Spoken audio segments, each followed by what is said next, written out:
And Dawn, just so you know, if you look down here, do you see where that little bar is going up and down? That's how you know my audio is being recorded now. So I'm very excited about that. Because I don't want to record with no audio again. So, slope-intercept form of a line.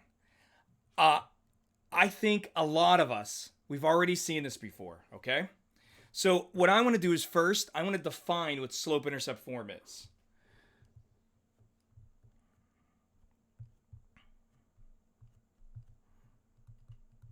So slope-intercept form is y equals, can somebody finish it? Y equals what? mx plus b. Yeah, Dylan, you see? Dylan already had an idea. So now we can add this to our little toolbox of graphing. You know about standard form of a line. Remember, standard form is when you have both variables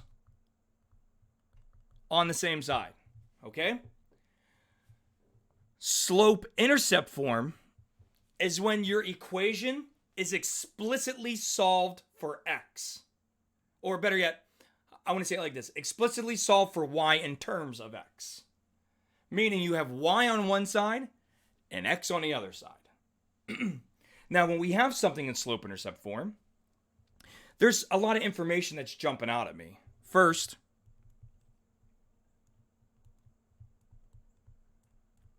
we know m is going to be our slope. So whatever the coefficient of the x term is, that's your slope. And then second,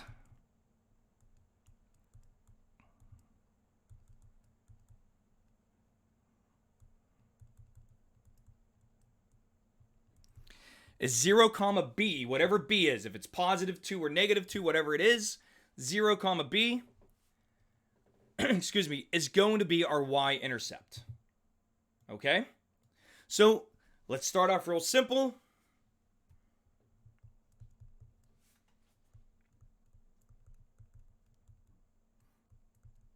What is the slope and y-intercept for part A? Y equals negative 1/3 x minus 2. Part B, 3x plus y equals 7. So we have two examples here. All I'm asking for, what is the slope? What is the y-intercept for each of these? So who wants to help me out with part A? What's our slope?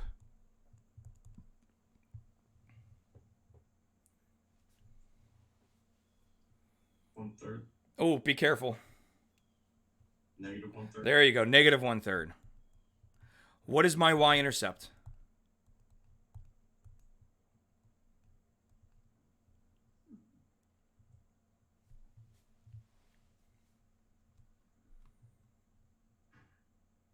What is my y-intercept?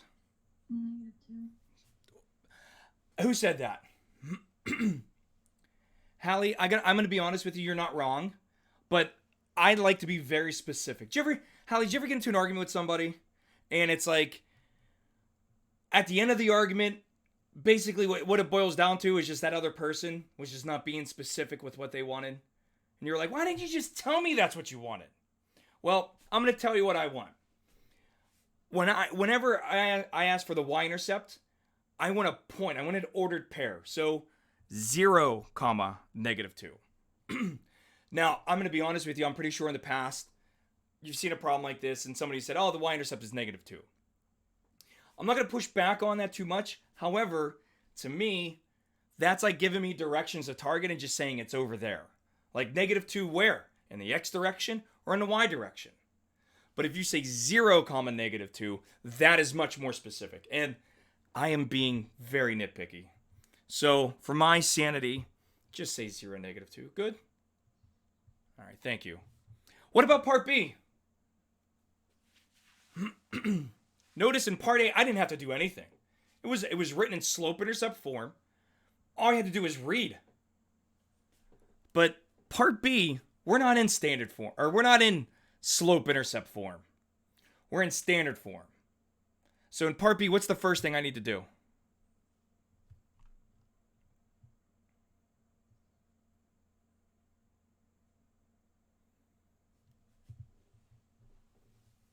I'm open to any suggestion here.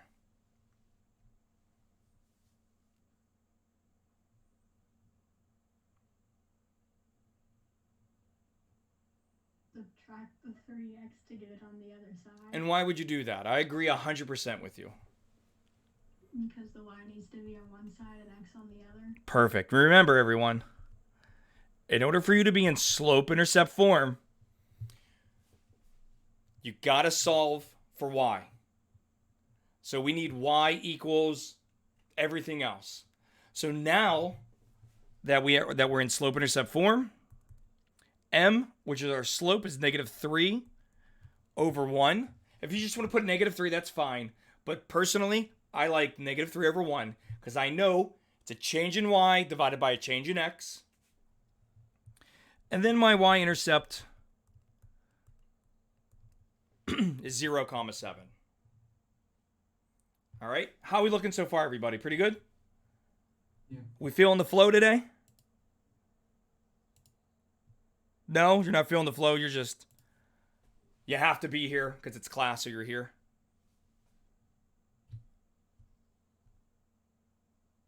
Wow. A little bit of interaction. You know how I get when we don't have interaction. I get mean. I get upset. Right, Megan H?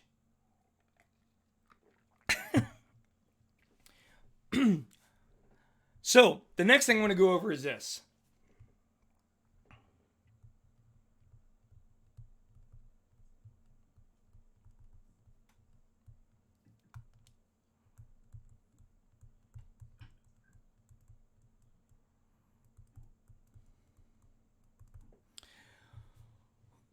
Graphing using the slope-intercept form. Now, I'm going to take the example above, right here.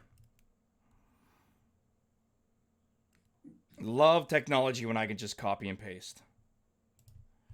Remember, don't do that when you're writing a paper. You'll be busted for plagiarism.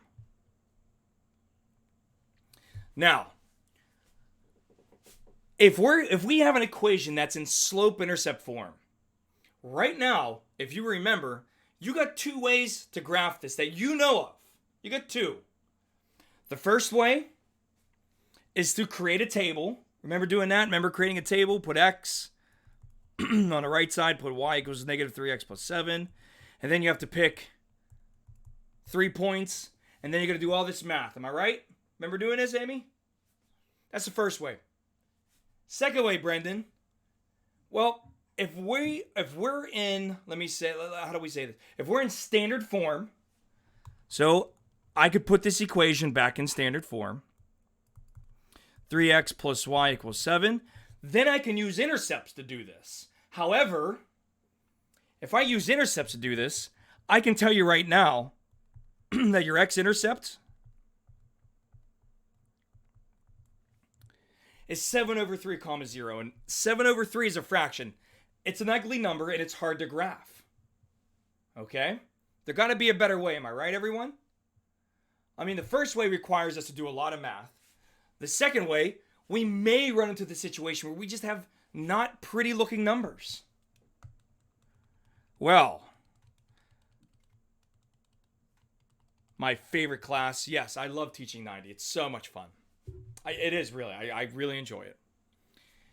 If you know that you're in slope-intercept form, then all you got to do is just use a little bit of your brain and go, okay, well, there's a relationship between the slope and the y-intercept. We know that the y-intercept is a point. So the first thing I'm going to do is plot the y-intercept. That's the first thing I'm going to do. So I'm going to zoom out here.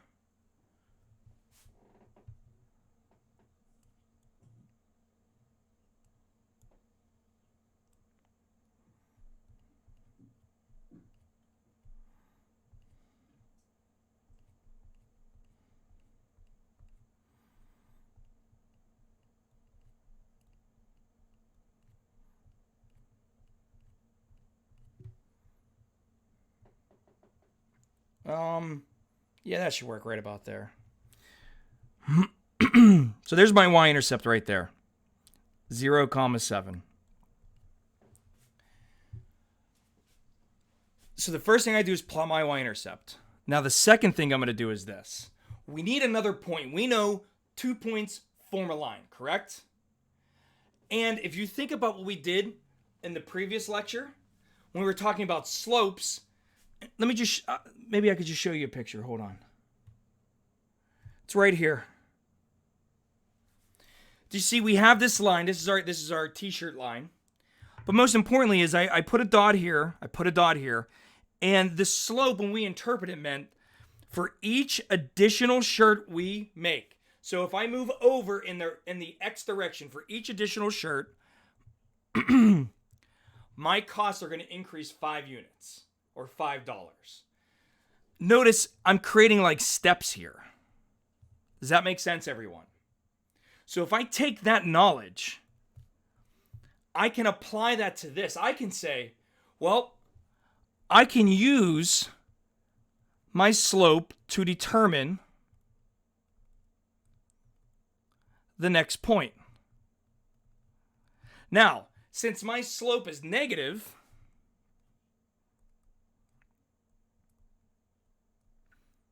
I'm going to go down and always to the right. Remember me saying that? Remember the whole rise over run and how I got upset with it? I almost started crying on camera. Because I don't like rise over run. It's not descriptive enough for me. So if M is negative, you go down and then to the right.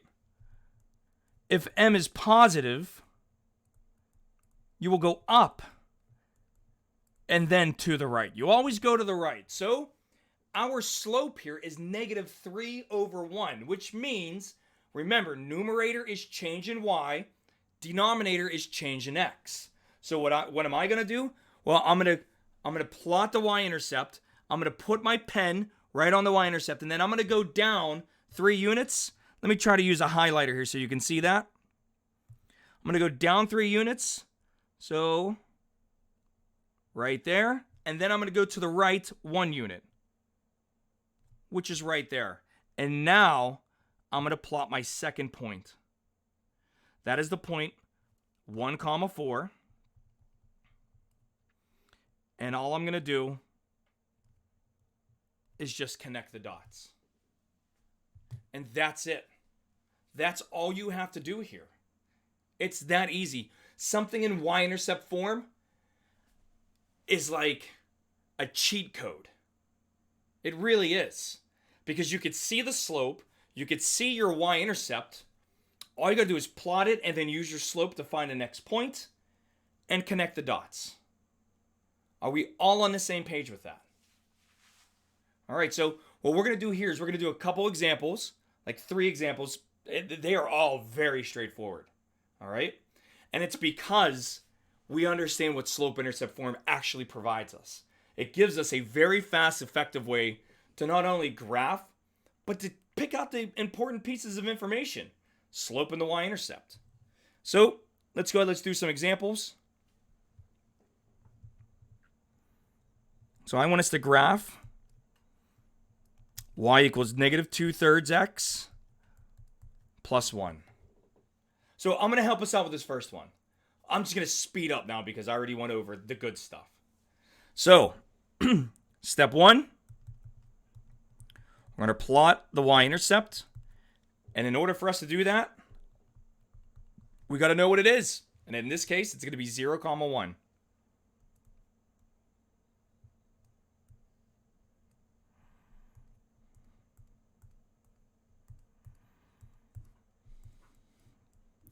This is the only part I hate, is redrawing this thing over and over again. All right. I guess I'll do a couple of these. So plot the y-intercept, 0,1. Put a big dot, label it. Step 2. My slope is negative, so I know I'm going to go down 2 units, to the right 3. So starting at the y-intercept, I'll use a highlighter again. So I'm going to go down 2. So there's 1, there's 2. and then to the right 3. And I put my next point. I'll label this point 3, negative 1. And I just connect the dots.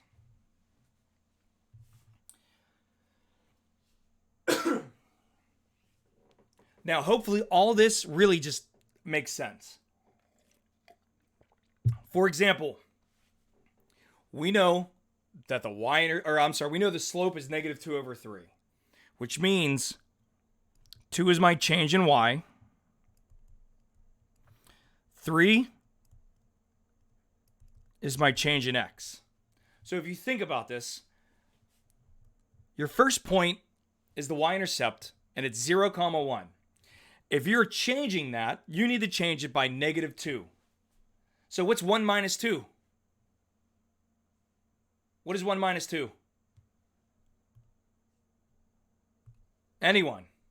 Negative 1. Love it. And look at your second point. What's the y value? Just happens to be negative 1. Do you think that happened by chance?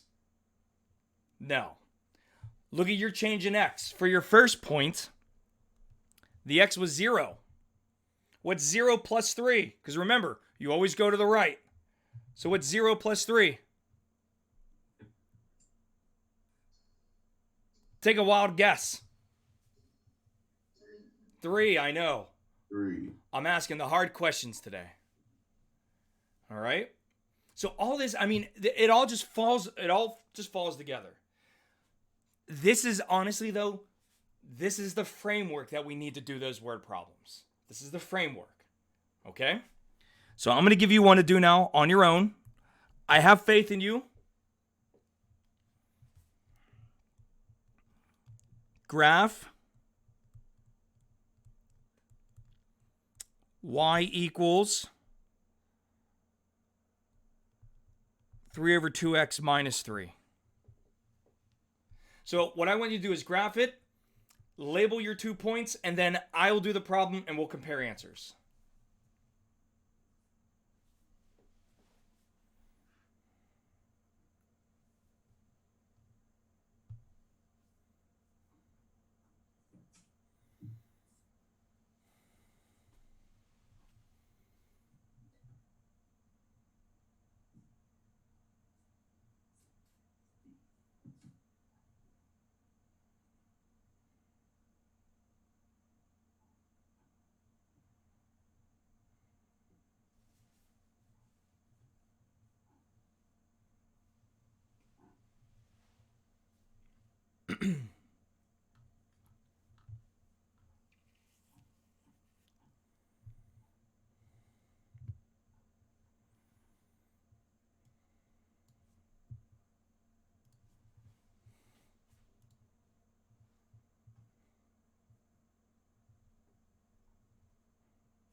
Okay, are we ready?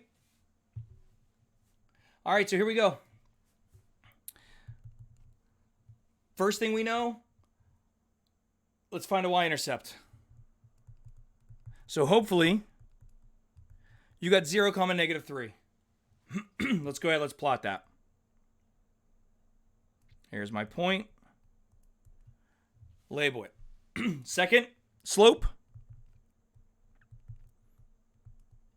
is 3 over 2. Now it's positive, which means I'm going to go up 3 units to the right 2 units. So I'm going to use a red marker this time. So I go up 3 units to the right 2 units. There's my second point right there. That is the point 2, 0. All I do is connect the dots. How are we looking? Pretty good? Now, if you draw this very neatly and cleanly and probably a lot better than me, then you should be able to do these steps the whole time all the way up your line. For example, if I'm at the point 2, 0, which is that second point we found, if I use my slope again, I go up 3 units to the right 2. And notice I fall right on my line again. That will always happen if you draw it nicely. I use graph paper to help with that. Okay? If you are on regular paper and you're kind of eyeballing it, you're going to be a little off. Don't let that discourage you. Okay? I mean, worst case scenario, you can always just use Desmos. All right? And you could do this. It'll do it for you. The only way I can make this more difficult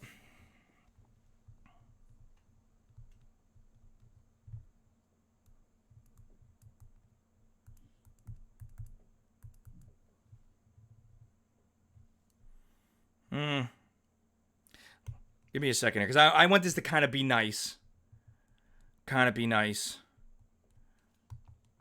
All right, this is kind of nice. Is by like just switching everything up, and basically it's like taking the chips on a board and just throwing them on the ground, seeing where they fall. Now this one's a little bit different from the previous. Directions are still the same. Graph 3y plus 2x equals -6.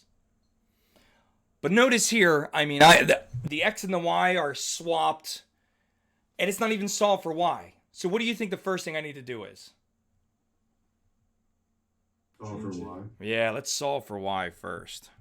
I love that. So I'm going to write it off to the right. Oh, that's -6 floater. So let's go ahead, let's solve this for y. So I'm going to get the x term on the opposite side first. Therefore, I will subtract 2x from both sides. That gives me 3y equals -2x minus 6. And now I will divide everything by 3. Notice I do each individual term. And by doing that, that's going to yield y equals -2/3 x, and -6 divided by +3 is -2. So let's be honest here. Did I really increase the difficulty of this problem? I mean, did it like become unbearable? Or was it like, oh, Floater thinks he's smart, but he's not. I'm smarter than he is. And that's really, that. Honestly, that's the attitude you should have. That's not, I got to solve it for y. Because I know I want slope-intercept form. And that's what this is right here. If we got it in slope-intercept form, life is good. Because now when we graph, we could plot that y-intercept, 0, -2.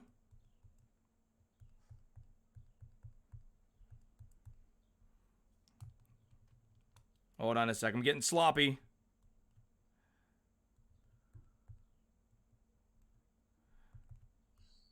So now we can plot that y-intercept. 0, -2. Our slope is -2/3, which means I go down 2 units and to the right 3. So I go down 2 units. 1, 2, so it's on that arrow, and then to the right 3. 1, 2, 3. There's my second point right there. And just connect the dots. And that's it. That is by far the most difficult problem. Is me trying to trick you or something like that. Now, your book actually does something very nice for us. All right? So if you just want to give me a second here. All right. What I'm going to do is I'm going to sync my two notebooks because right now I'm writing on my Surface, but you are seeing my actual computer. I know, I got a crazy thing here. But I'm just going to click on here. Here's everything that we just did. And here's what your book does really nicely. It gives you a strategy. So I'm just going to put this in our notes. Nothing too crazy. But the first thing you want to do is consider the form of the equation. So the strategy, or I'm sorry, maybe I should learn how to read. Left to right, top to bottom. Strategy for choosing the most convenient method to graph a line. This is all about convenience. There is no, this is what you do first every single time, and this is what you do second. It's, what do you want? It's your world. We just happen to live in it. So, first, just consider the form. If it only has one variable, whether it's X or Y, you got a vertical or horizontal line. So, X equals A is a vertical line passing through the X-axis at A. That is the situation. Well, I guess what I can do here is do this. Let's go back to our notes. So this is a situation where it's like X equals 2. All right, that would just be a vertical line at X equals 2. If it's Y equals B, that's like Y equals -1. That's a horizontal line at Y equals 1. So put a little dot at Y equals 1, and then give me any other point on that line. I don't care what it is, as long as it's horizontal. Now, if you happen to notice that the Y variable is isolated to one side of the equation, then you have slope-intercept form. And that's fantastic, because that's super easy to graph. Plot the y-intercept, look at your slope to determine the next point, connect the dots. All right? The third bullet point is, well, what if the equation is in ax plus by equals c? Well, I'm going to have to put an arrow to this. That's standard form. And anytime we graph something in standard form, we're going to use x and y intercepts. Now, it says a third point and then graph, but if you're confident in your math skills, just give me two. The x-intercept, the y-intercept, connect them. Does that make sense, everyone? I mean, honestly, learning about line... Oh, I'm sorry, Craig, what were you going to say? Oh, no, I thought you were asking if we understand. Okay, yeah.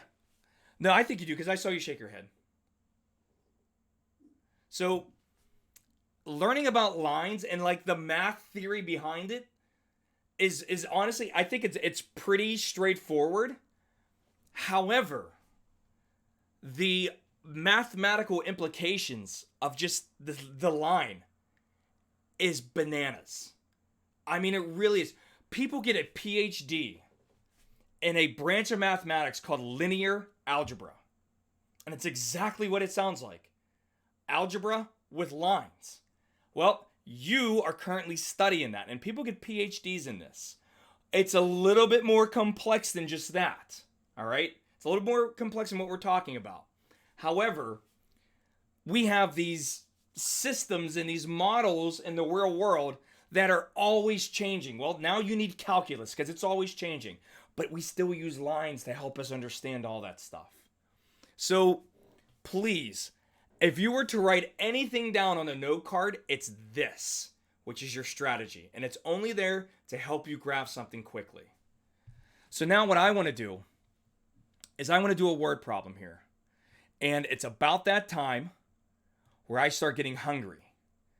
So we're going to do a problem about pizza. Anybody else here like pizza? All right. Do you put pineapple on it? Nope. Okay, well, it looks like if I saw you in public, Dylan, we would fist fight. I put pineapple on pizza. I do chicken and pineapple on a pizza with ranch dressing, drills it on the top. Yes. Is pineapple on a pizza good? Oh, it's delicious. Heavenly. It is. I think, Megan, you're the one who asked that. If you have the opportunity and you don't want to waste your money, but if you see somebody that obviously you know, You don't want to go up to a stranger and be like, hey, let me have a bite of your pizza. But I would try it at least once. Personally, I like to go with pineapple and chicken on my pizza.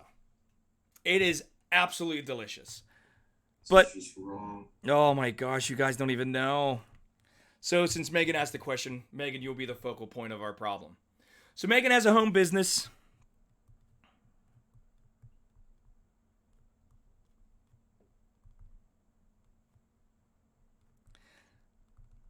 Selling chicken and pineapple pizzas. And they're delicious. Now my go-to is pepperoni and bacon with sausage, like I'm meat lovers. Like just give me the heart attack now, with hot sauce, Frank's all over it. That's my go-to. But anyways, so Megan has a home business selling chicken and pineapple pizzas. The equation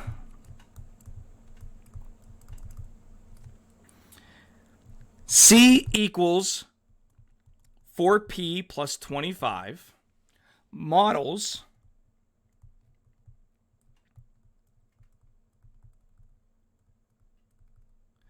the relationship between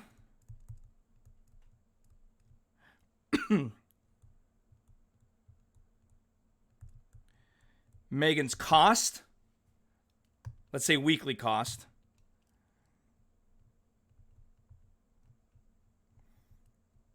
all right, and that's the variable C,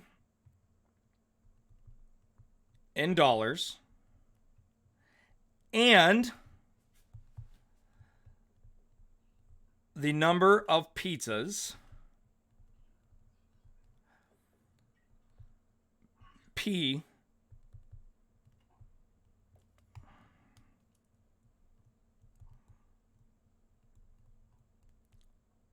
that Megan sells. Okay? So this is just your standard word problem. Now, if you think about this, all right, I know we hate word problems, but if you take a step back and you think about what is happening here, Megan's selling pizzas. That's it.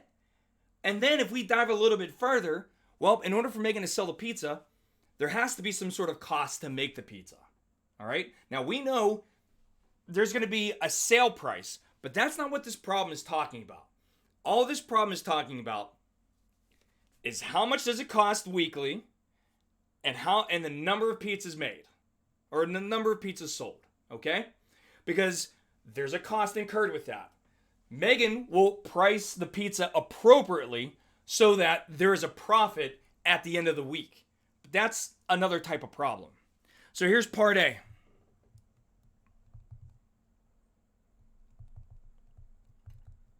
Find the cost of selling 0 pizzas.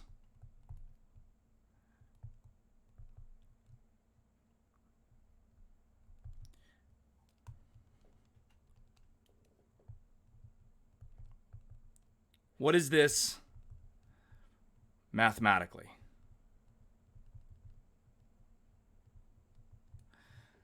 All right, so part A is just finding the cost of selling 0 pizzas. Now, here, I no longer am using y equals mx plus b. They are just variables. In this situation, we have cost equals 4 times the number of pizzas plus 25. So, if I want to find the cost of selling 0 pizzas, well, in this case, P is going to equal 0. So, C equals 4 times 0 plus 25. So the cost, I'm going to write out the word, equals what, everybody? 25. 25. Now that's great. We got the number. Numbers are great. But what does this number actually represent? And I'm going to take multiple answers because there's a lot of answers to this. It all depends on how far down the rabbit hole we want to go. So I'm open to suggestions. What is this mathematically?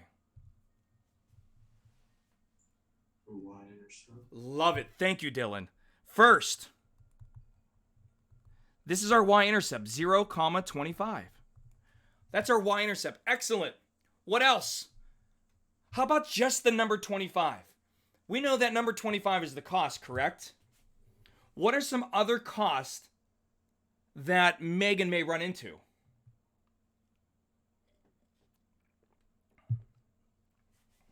I mean, you're going to buy cheese, am I right, Megan? Yes. You got to buy chicken. You got to buy pineapple. You got to buy the ingredients for the sauce, right? Yeah. Don't you also have to pay an electric bill at your house? Yeah. What about the mortgage? Yeah. What about the gas bill? Yeah.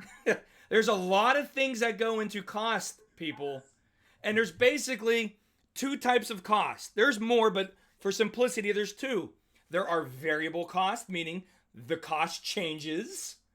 And then there are fixed costs, like your mortgage payment. That's the same every month, whatever you pay for a mortgage. Insurance is the same every month. So you have variable and fixed cost. Good? All right. Boy, I love word problems because it brings to life the mathematics. How many times you heard me say that? Too many times, right, Amy? Part B.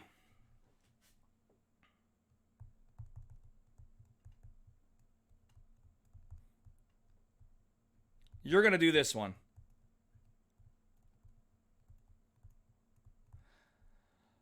Find the cost of selling 15 pizzas. Now, I will write out the formula again for you. So find the cost of selling 15 pizzas.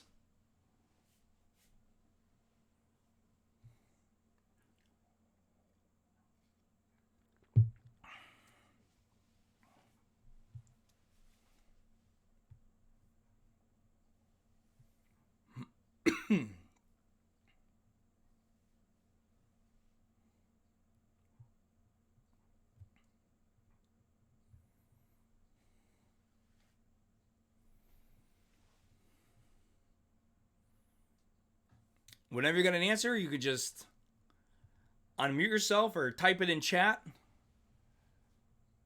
85. What'd you get? 85. C equals 85. Let's make sure. Not that I don't believe you, Dylan. C equals 4 times 15 plus 25. 4 times 15 is 60 plus 25. So C equals 85. Now, the number's great. Can you give me a little bit more, though, Dylan? Can you give me some units associated with that 85? $85. Love it. Thank you very much. So Megan knows if you make 15 pizzas, it's going to cost $85 to do that. How are we looking so far? Okay, here's my favorite question.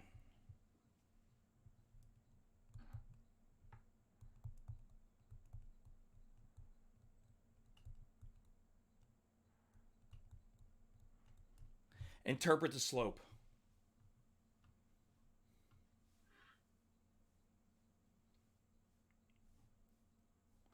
Austin, go ahead. It costs $4 for every pizza you sell.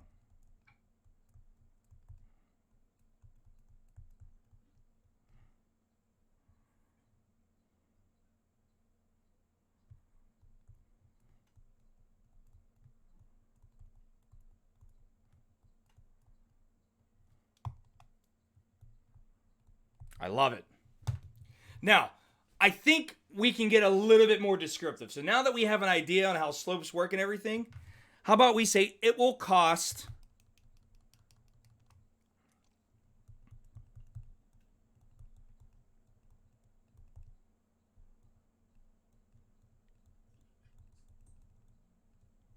an additional $4 for each pizza sold. And the only reason why I'm including that now is our slope is positive. All right? See, everything now just means for me it's so much more, it makes so much more sense. It'll cost an additional $4 for each pizza sold. All right?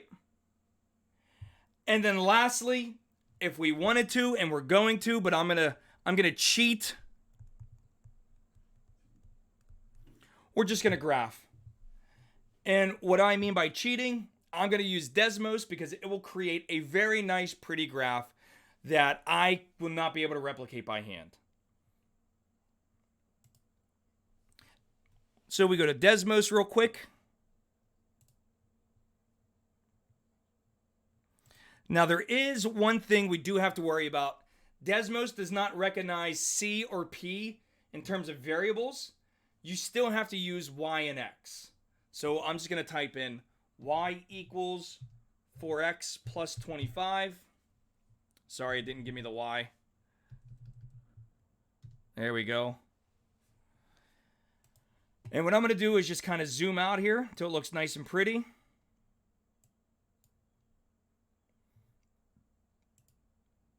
And maybe what I'll do is I'll label some of our points. So we know our Y-intercept was 0, 25. And basically, every month, if Megan doesn't sell any pizzas, still got to pay 25 bucks to somebody. So you better start making some pizza. The other point was what? 4, 85, is that right?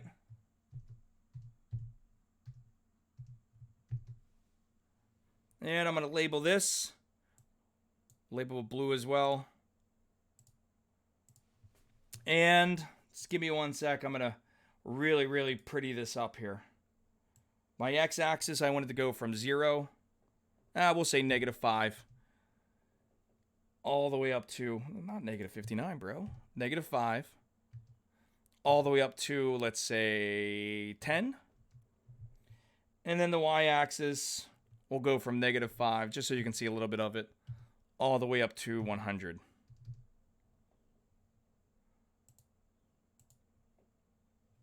Uh-oh. Did I do something wrong? What did I do wrong here? Because shouldn't 4, 85 go through the line? Yes or no? Yes. So was it 4 pizzas or was it 15 pizzas? 15. Oh, there's the problem. I had the wrong number. It was 15 pizzas, floater.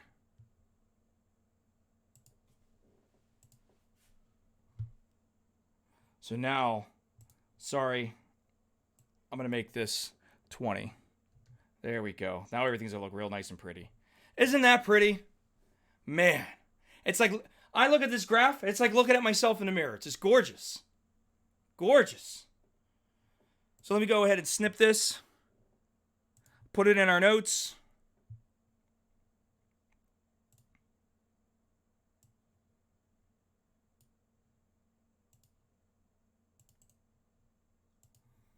Man, I feel so good.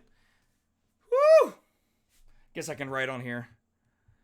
C equals 4P plus 25.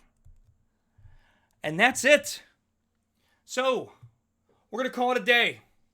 Here's what's going to happen on Wednesday when I see you. We have a little bit more to talk about in this section. We're going to be talking about parallel and perpendicular lines. Okay? Those two ideas tend to give students the most trouble. And it's because we gotta follow our definitions. Now, you really want to know slope, and you really want to know how to find y-intercepts for those two things. Okay? With that being said, are there any questions before we end the class?